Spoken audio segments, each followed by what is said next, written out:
doing today? My name's Eric. As always, I want to thank you for taking a couple minutes to check out my video today. On this episode of Smo'King, I'm going to show you how to cook smoked corned beef on your pit barrel cooker. Now I have a beautiful pre-packaged corned beef brisket. This is how most people buy it in the store, especially this time of year around St. Patrick's Day. And this one weighs just under 4 pounds.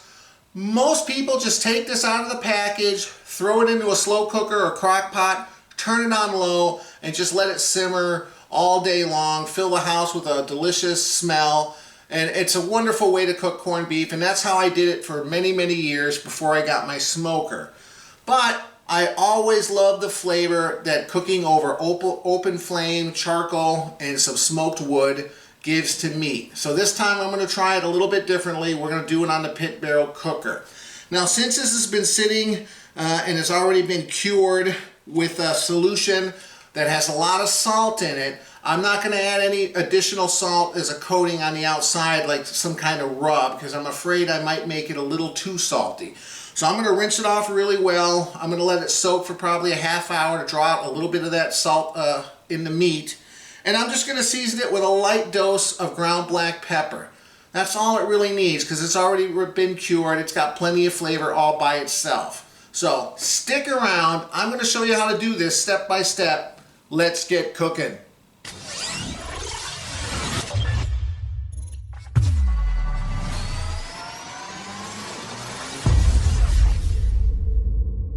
So the first thing you want to do is take the corned beef out of the package and rinse it really well for around a minute under cold water in the sink. Try to get all that brine solution, all that salt off as best you can. I'm just going to take the corned beef and I'm just going to put it in a pot of cold water, okay? Now, a couple reasons. One is because I do want to try to draw a little bit of the saltiness out of the meat. And the second reason is because smoke adheres better to meat that is cold and meat that is moist. So soaking it in the water is doing two things. It's removing the salt and it's keeping it cold. I'm just going to put this whole pot in the refrigerator while I go outside, fire up my pit barrel cooker, and get it ready to go. I got some charcoal ready to go, lit up. Now I'm just going to pour them on the top here in the center.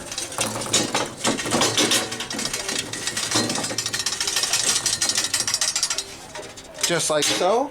I'm going to put the rods in and we're just going to put the lid on and let this stabilize and come up to temperature. I actually have a temperature gauge here. I'm going to hang right here just so I can get a rough idea what the temperature is. Like so. Alright, just like that. I'll let it stabilize for around 10-15 minutes. We'll come back and see what the temp is. Alright, so this has been soaking for around 40 minutes in the refrigerator. You can already tell the water has turned a different color. It's not completely see-through. So that's some of that moisture and spices that are being soaked out, mainly the salt, out of this corned beef, which is a good sign. So now all I'm going to do is I'm going to grab it here. Whoop. I'm going to kind of drip dry it. I'm going to put it on the tray. And like I said, we're just going to apply a light coating of ground black pepper. Don't go crazy. We just want a little bit here. Just like so. So here you go. I applied ground black pepper on all sides. Just a light coating, not a whole lot. And we just need one hook for this because this is barely 4 pounds. So I'm going to do the thicker end here. I'm just going to, let's see, probably right around there. Just stick it in and then straighten it up. Make sure it comes out the other side. And there you go. This is how it's going to hang in the pit barrel cooker. I just hung it in there. We're going to start it right now. Start the timer. I just put a probe, the bottom probe here, 53 degrees is the temperature of the corned beef, and the pit's only 189 because I got the lid off. So there it is hanging. What I'm going to do is I'm going to throw a couple wood chunks in. This big one's hickory, and I got a couple small apple. We only need this for the first part of the cook because the second part we're going to wrap it. And so we'll see here, 53 degrees is the corned beef, and 191. It should climb up. It's probably going to be hovering anywhere from 275 to around 310, 320 typically is what I get my pit barrel hovering at. It'll take probably 10 minutes for the temperatures to stabilize.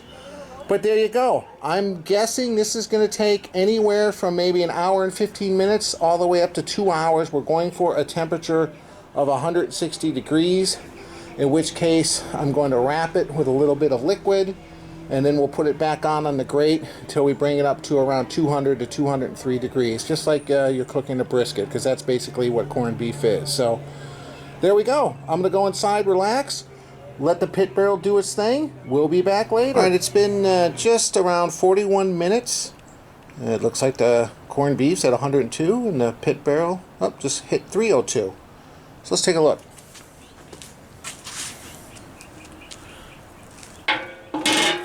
Now I did check it a few times and stirred the coals a little bit.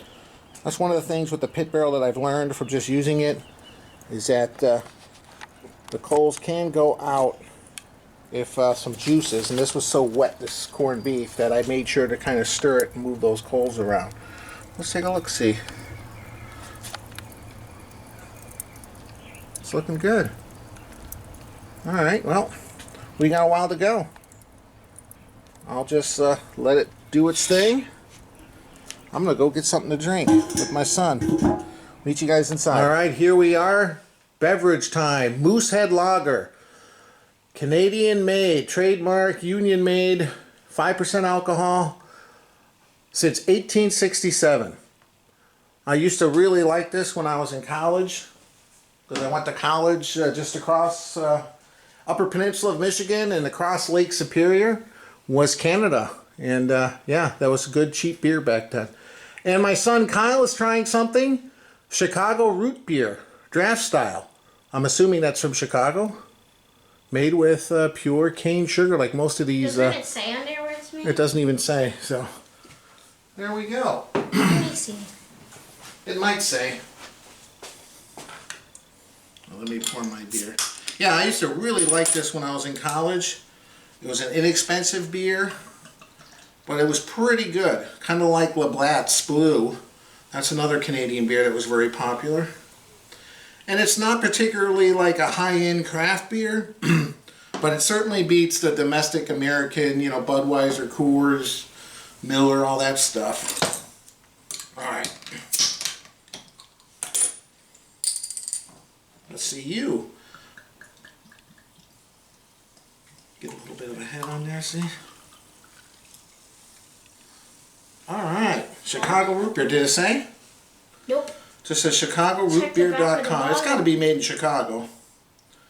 Bottled under the authority of Cool Mountain Beverages. So, I don't know. I guess I'll have to look that up. But I'm assuming, why would you call it Chicago root beer if it's not made in Chicago? Okay. Take a smell. Doesn't really smell much like beer. Kind of like your regular domestic. Maybe a little bit of malt. What about you? It smells nothing like root beer. Really? Smells more like toffee. Oh, it's got a sweet smell.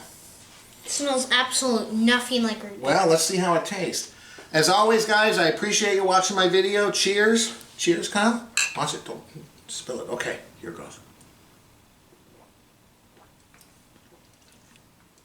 Now, this is good. I mean, basic, good, easily drinkable beer. Not overpowering. Definitely more flavor, but not. I guess a beer snob wouldn't necessarily like it, but this would be a good, inexpensive beer. What about you? It tastes like a toffee root beer. Toffee root beer. Wow. Never had anything like this. Tastes like a caramel coffee toffee kind of thing. Okay, so do you think it's something you would enjoy regularly, or would you prefer one of the other root beers? It's not really root beer, in my opinion. It's something completely different. Wow. It doesn't taste like root beer, so if you're going for like your first time trying root beer, do not try this, because this isn't what you'd expect a root beer to be. Well, it says draft style. Usually draft style, that's when they pour it, it comes in a big keg or a barrel, and they pour it that way. So maybe that's what's making it taste different. It tastes like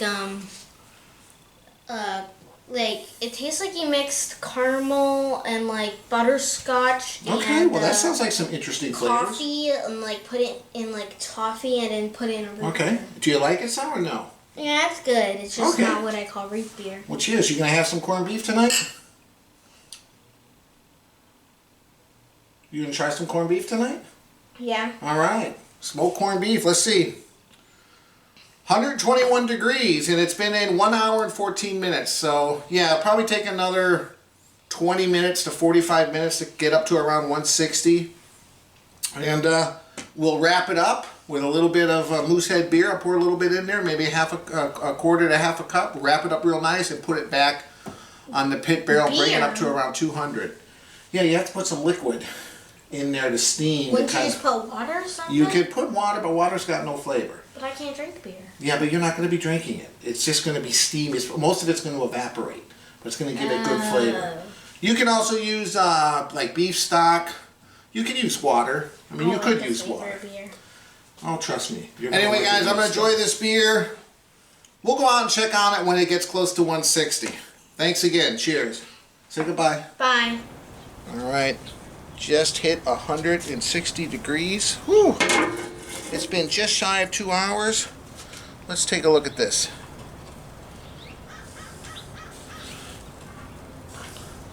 Let me pull a probe out. Get it out of there. There we go, guys. Look at that. Let's see the other side. Look at that. Oh my goodness. Nice color. Looks wonderful. Alright, I'll get this inside, we'll get it wrapped up, and we'll bring it right back out here. And now, add the liquid of your choice. Kind of cool it up a little bit. Turn the foil up a little bit because we're going to add some liquid now. You can add water, you can add beef stock. I like to add beer since I have some Moosehead on hand. And not a whole lot, maybe a quarter cup to a half cup. This is going to evaporate once we get it back on, so don't stress on it. My dog's freaking out over some ducks in our pool. And then this isn't too complicated. We're just going to wrap it up tightly. And I'm going to wrap it up 3 times because I really want to make sure it's wrapped up so that steam can cook it. So I'm going to rotate it again.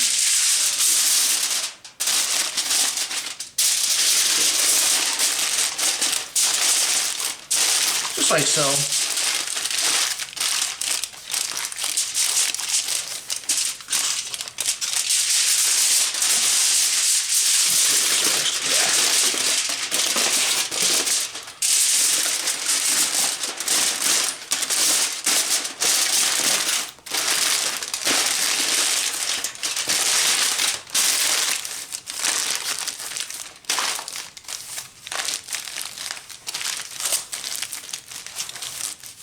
There we go. Meet you outside. We're going to throw it back on that pit barrel. We'll put a thermometer in there. We're going for around 200 to 203 degrees. See you outside. So now I've put in my rack. At this time, check your coals because if you need to add a few more charcoals, I did add some more charcoals because they were kind of burnt out on the one side. I kind of stirred it around with a poker. Because this is going to go probably another 1 to 2 hours. I don't know how long exactly, but you want to have enough fuel to do it. So I'm still going to keep my temperature probe. I'm just going to take the temperature probe here and I'm just going to go right down into the center, kind of semi-sideways, like so. Now, at this point, the corned beef, obviously it's wrapped in foil. It's not going to absorb any more smoke. We don't have to worry about cooking it too hot. So I'm not even going to put the rods in. I'm just going to take the rods out and put the cover on it. Alright, so I'll put the cover on it. And I'll show you right here. I'm going to start the timer again. Let's start that for phase 2.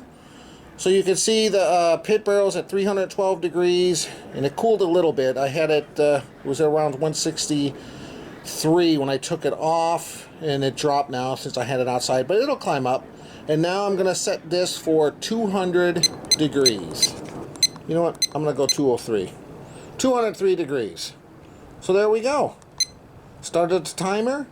Now it's 400 degrees. See, now without those rods in there, it's going to cook it at a higher temperature, which is fine. We just, this last part is getting dark out here, and I'm getting hungry anyway. So There you go, guys. We'll be back. Check on it in a little bit. All right, it's been an hour and 13 minutes. And it just beeped. Actually went up from 203 to 204. So let me take a couple other temperature readings, but it might be done. All right, let's get a couple other readings here. You're probably not going to be able to see too well because it's so dark. Let's see. 206. I think this is done.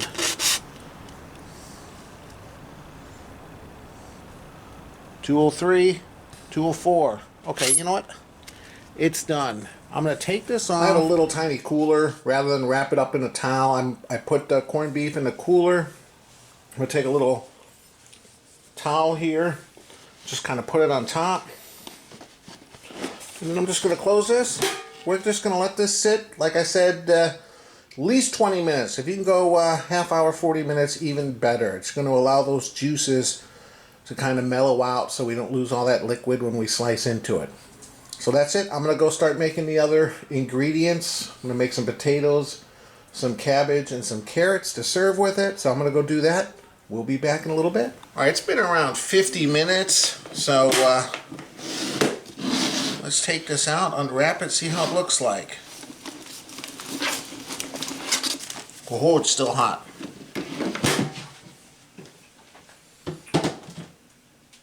Alright. Let's unwrap this and see how it looks like.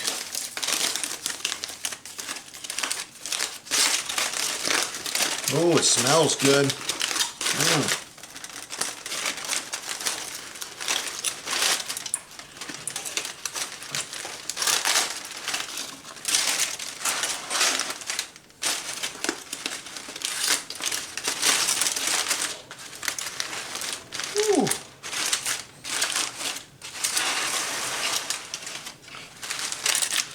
There we go.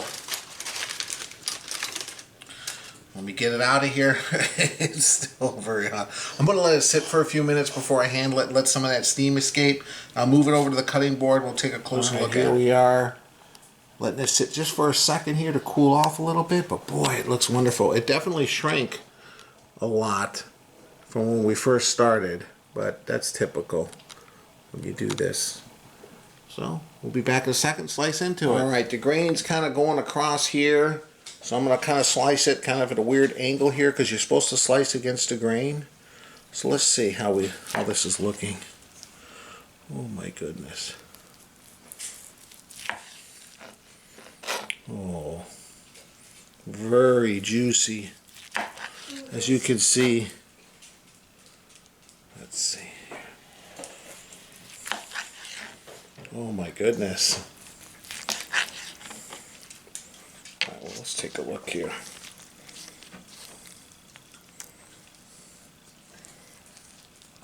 Look at how juicy that is. Oh my goodness. Well, let me slice some more of this. Get the rest of the family out here and we'll try this. All right, here we are with the whole family. My wife Monica, my son Kyle. Hi. I cut some pieces up here, so just this looks so good. Just take a piece and try. The color is beautiful. Try one of these? Yeah, just try one. Thank you. The flavor is wonderful. It's so juicy. So much better than cooking it in a slow cooker. And I can taste that smoke. Okay, guys, on this end, I cut some of an end piece. So this has got a little bit more of that bark on the side. So each take a piece. Here, Monica, you take that one, you take that. Tell me if you can taste the smoke in this, because that's got more surface area. Wow. This is delicious. With that. I think this is one of the best corned beefs I've ever made. Yeah, I would personally though prefer this over the end piece. Oh, you don't like it too? I'm not a big fan of end pieces, but if you want smokier, go for the end piece. Okay. Very good. Hey guys, as always, I appreciate you watching my video. If you like what you saw today, please hit the like button.